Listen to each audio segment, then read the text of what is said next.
하달로 윤바는 분이 기자이다. 하달로 윤바는 분이 기자이다. ngasi디 ima khangandana ne ngasi디 date chaluge khangani ima da talamdana chaluge ba ima na ne mabu adu yamna pamdre ba sibu karigino haiba adu sak fajakraba mangonda ima na ne yanindre ba si karigino khangde ima se asarom pamalida tali aidi hoi tawagi budine ima ni sawning li se atai ginate magi mama do angangi sana thalame mobile huralame na ne mayamna wa launa kiba adui ne ba adui gasune aidine mabu kabu sungam ngamde kai hai ba ima khanganda bida ai dia saluni kai na hey ma chandani machanupi mama mapa happy bekhin kap thu hai bidi ade zombi pokani ga angang po oiga duga daga nang ne namai do nang namai de kupa thajine ni ko nang asi be tak pasuya ya roi ima na hari rosin adugi ne imung duga ima ga ne sanga taw sung pam pam de nupa macha do ima na yade nang na ne aina hai basi indrabadi ne ima chalaga ne war tawrugi yang hauji nama ai buna besin kapa phaya da besin kap thon ba aduga ne nang na kapo yada ba ma chandan nang na nung sijari ba mahak tu ni covid care center degi ne chen thok khia da na mayam changna club ki mi mayam na phare ga taw bado ima ne suk pam pam de kari de yeng ga pam mi no nang na tu gi nu pa tu po ha nang nu pa pa ma li ko nama ai ne hauji chalaga war taw ki ge nang na me to the ni yeng ko nate ai gi sa nu pi do na ma ha ko pa me si kari da pa mi no hai ba adu gi nu pa do bu kari yeng da na pa mi no hai ba ni da khangani ngasidi mama mapa sakta doga ngasidi laite leram sunu war tawruge khangni ngasidi tada leibiram bayam na phare aine manung ka sangjara roi masidi ge hekta haijeri sini nacha nupa do khara warak piyo tada khoiga ne sanga tawba pam diye hanna hai khara bana tro tada khoina kai gino atu yamni kai ba khangri dri dubo nangi na chanu pa bitame likli ahang man baduga ai chanu pi ga lohong bai bado na punsi de khallu no ai gi chanu pi bu ta de gi namu nu pi oi ge ka na khan madu di ne khallu no ko ta da khara ikai ba khang le si ai ne chalage ibe ma manung de changla ura law ne kari gi no da law de do bo mi na ta khara ga phajabo wa na te ne manung da changla o se ga mai ga ta la ga loira po to bo laune manung changlo ne mi ta khini hai bai di ikai bi di ne ta da aduga ai gi sanu pi duga na sanu pa ga leinari ba mariya do to khan biu hai ba di kaya ra khana hai ja khaba su ta bi di ne ikai ba di khang bi di ba ta da khoi gi manung de changbi ra ka do bu nu pi do ai na ti chale ai ne phatte hai janu sidagi makha ta ba di ne police tharak la ga ne nai khai han ga da bani ai chale ko ta da chale mama nang halakwa tan yam na sare makha lai kai ge ai khoi bungo ga khang ya ne to bu pi ma cha do ma ge mama to bu ngam ri do la ga ne tap tam khai nang tharam la bani yum se da kai no ma ge thok pa chorok se da mi ge mang de i bui kai jai ni he la mana yum mai de la ga he ta ngang la ba ya bro moi pa bu ai ne ai bu kai su lai ta khan ba ya bra hai ba ai le na ma ni yum se de la ga hita ngang la ba ya bro sa bu pan do na ma na kai hai ram le ba tamu moi pa bung ne ta hu sing do loi na tam ai ngon da kai hai ram le ba ma na khang de gari ru de gi ne kum tharak la ga ne yum da ga chang bi ra pa ya na te mayam ta na ba law ba ni nang gi na sa no pa bitame likli ahang man ba do adu ga sang ga taw ba pam de adu ga ai khoi ga su sang ga oi ning de tu ko chai sini dana sidagi hanje lagla di police ta la phun yani an yani sini dana ma la rom le ba mayam ta na ba ish moi pa bu on thon hi kai ja kheda mayam mang ga hek adu bai na hai ba khangani ngasi ma khangani do ayamuk mayum na salaga ne ayamuk war ta ru ki ge khangani moi pa bu le bi mo khangani ang sini ngasi khangani ma ngasi di khangani do laita le ram sanu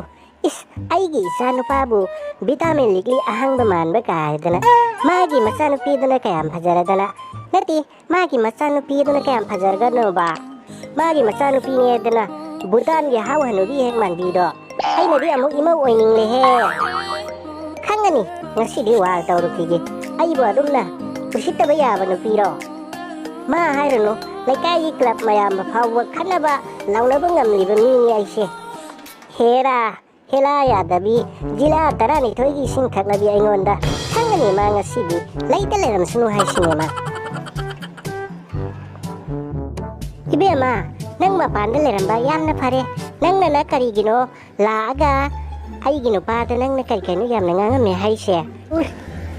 ꯅꯈꯣꯏꯅ ꯑꯩꯈꯣꯏꯒꯅꯦ ꯁꯪꯒ ꯑꯣꯏꯅꯤꯡꯗꯕꯗꯧꯅꯅꯦ ꯑꯩꯈꯣꯏꯅꯁꯨ ꯅꯈꯣꯏꯒꯤ ꯁꯪꯒ ꯑꯣꯏꯅꯤꯡꯗꯤꯌꯦ 이베마 ꯈꯪꯂꯕ꯭ꯔꯥ ꯁꯛ ꯐꯖꯕꯤ 이게 하이ꯉꯩꯗꯅꯦ ꯚꯥꯞ ꯇꯧ ꯑꯩꯅ ꯀꯌꯥꯔꯛ ꯍꯥꯏꯈ꯭ꯔꯕ ꯅꯠꯇ꯭ꯔꯣ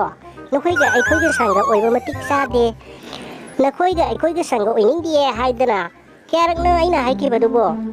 ꯀꯔꯤꯒꯤꯅꯣ ꯏꯆꯦꯅ ꯑꯗꯨ ꯌꯥꯝ ꯏꯀꯥꯏ ꯈꯪꯗ꯭ꯔꯤꯗꯣ ꯃꯤ ꯌꯨꯝꯗꯒ ꯂꯥꯛꯑ ꯈꯟꯅꯕ ꯍꯧꯕꯤꯔꯤꯁꯤꯕꯣ ꯆꯠꯂꯣ ꯆꯠꯂꯣ ꯊꯨꯅ ꯍꯟꯈ꯭ꯔꯣ ꯂꯩꯀꯥꯏ ꯃꯃꯥꯡꯁꯤꯗꯅꯦ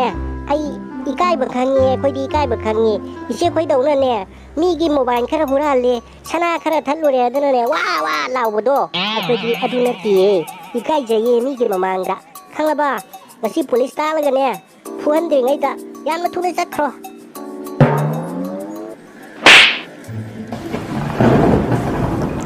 ꯑꯩꯅ ꯀꯗꯥꯏꯗ ꯃꯣꯕꯥꯏꯜ ꯍꯨꯔꯥꯜꯂꯦ ꯂꯧꯗ꯭ꯔꯥꯎꯕꯤ ꯃꯥꯟꯕ ꯅꯪꯒꯤ ꯅꯃꯤꯠ ꯑꯗꯨꯅ ꯎꯍꯧꯕ꯭ꯔꯥ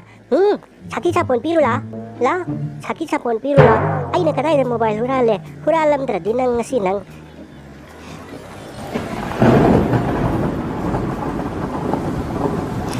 ꯅꯪꯅꯦ ꯑꯩꯉꯣꯟꯗꯒꯤ ꯆꯍꯤ ꯈꯔ ꯍꯜꯂꯝꯕꯒꯤ ꯏꯆꯦ ꯑꯣꯏꯔꯝꯕꯒꯤ ꯈꯨꯠ ꯐꯥꯎꯗꯤ ꯊꯥꯕꯤꯗ꯭ꯔꯕꯅꯤ ꯆꯠꯈ꯭ꯔꯣ ꯆꯠꯂꯣ ꯌꯥꯝ ꯊꯨꯅ ꯆꯠꯈ꯭ꯔꯣ ꯆꯠꯂꯣ ꯅꯪ ꯈꯪꯒꯅꯤꯗꯣ ꯉꯁꯤ ꯌꯦꯡꯉꯣ ꯅꯪ ꯀꯔꯤ ꯊꯣꯛꯄꯅꯣ ꯌꯦꯡꯉꯣ ꯅꯪ ꯉꯁꯤ ꯅꯪ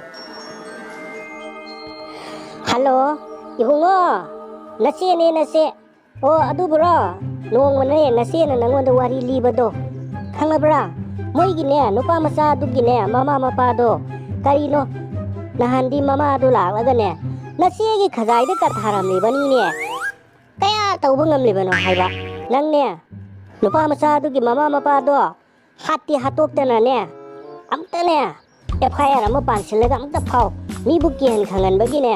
ꯑꯃꯨꯛꯇ ꯐꯥꯔꯒꯅꯦ ꯖꯦꯜꯗ ꯊꯝꯃꯣꯀꯣ ꯅꯆꯦꯅꯅꯦ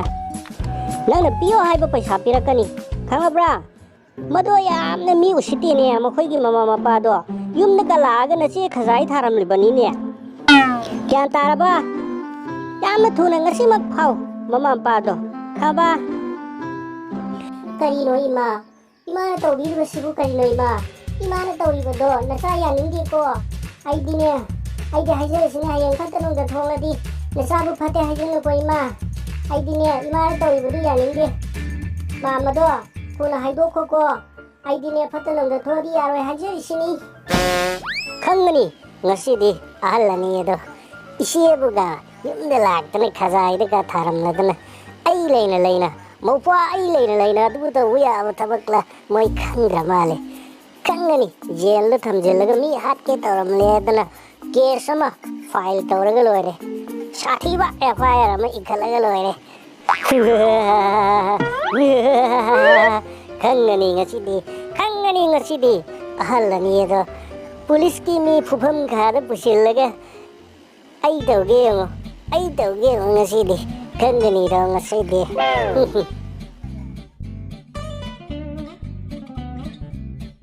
nangbu kaidau laino ha kaidau laino haiba aina khanaruno makhoiga manaruno haibudi nangna yadeba ha kanadi ai boina thamlene se yenda nangna nuaina leire haiba nangse phatte bi ama nang ko lawo ya lei seragane ai koi ni punna leimina se lawo ai khakta se leibu ngamoi ko ai bi amna thuna ne okil na tanaraga namana chana lauthona bu tau natradi ai ngasi sauragani ko atai charo ya harisini mai pabo saubirano se aina ne phanana ba dum siliye nachanu pa ga tanaraga ne magi thangnare bi be mado aduda hailaga lauthona na ba tawriya ba okil ne padudi paisa ga leitabni no pai leite ba ko ꯁꯥꯎꯔꯅꯨ ꯋꯥꯔꯁꯨ ꯋꯥꯅꯅꯦ ꯃꯇꯝ ꯈꯤꯇꯪ ꯉꯥꯏꯈꯣ ꯃꯣꯏꯒꯤ ꯍꯋꯥꯏ ꯊꯣꯡꯕ ꯒꯥꯏꯗꯨ ꯐꯅ ꯍꯥꯎꯋꯦꯅ ꯇꯥꯏꯅꯦ ꯃꯣꯏ ꯄꯥꯕꯨꯡ ꯅꯠꯇꯦ ꯃꯈꯣꯏꯒꯤ ꯆꯥꯛ ꯏꯟꯁꯥꯡꯗꯨꯕꯨ ꯆꯥꯕ ꯏꯌꯥꯃꯛ ꯌꯥꯗ꯭ꯔꯕ꯭ꯔꯥ ꯍꯥꯏꯕ ꯑꯣ ꯑꯗꯨ ꯍꯥꯎꯕ꯭ꯔꯥ ꯍꯥꯎꯇꯕ꯭ꯔꯥ ꯀꯔꯝꯍꯥꯏꯅ ꯇꯧꯒꯦ ꯍꯥꯏꯕꯗꯨ ꯈꯪꯅꯅꯉꯥꯏꯒꯤ ꯅꯪꯁꯨ ꯂꯩꯔꯁꯤ ꯂꯥꯛꯑꯣ ꯍꯥꯏꯕ ꯑꯩ ꯏꯇꯣꯝꯇ ꯂꯩꯕ ꯅꯨꯡꯉꯥꯏꯇꯦ ꯍꯥꯏꯕ ꯈꯪꯉꯕ ꯃꯣꯏ ꯄꯥꯕꯨꯡ ꯐꯨ ꯆꯩꯕꯗꯤ ꯇꯧꯕꯤꯕ꯭ꯔꯥ ꯍꯥꯏꯕ ꯑꯦꯕ ꯐꯨ ꯆꯩꯕꯗꯤ ꯇꯧꯗꯦꯅꯦ ꯑꯗꯨꯒꯅꯦ ꯈ꯭ꯋꯥꯡ ꯑꯁꯤꯗꯤ ꯌꯥꯗ꯭ꯔꯦ ꯍꯩ ꯈꯣꯡ ꯑꯁꯤꯗ ꯊꯥꯡꯕ ꯉꯝꯗ꯭ꯔꯦ ꯆꯤꯛꯄ ꯅꯥꯕꯒ ꯐꯨꯕꯨꯗꯤ ꯐꯨꯗꯕ ꯀꯣ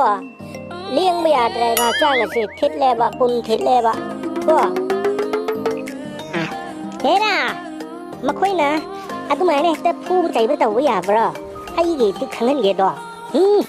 ꯃꯆꯥꯅꯨꯄꯤꯗꯣ ꯍꯥꯠꯀꯦ ꯍꯥꯏꯕꯁꯨ ꯅꯠꯇꯦ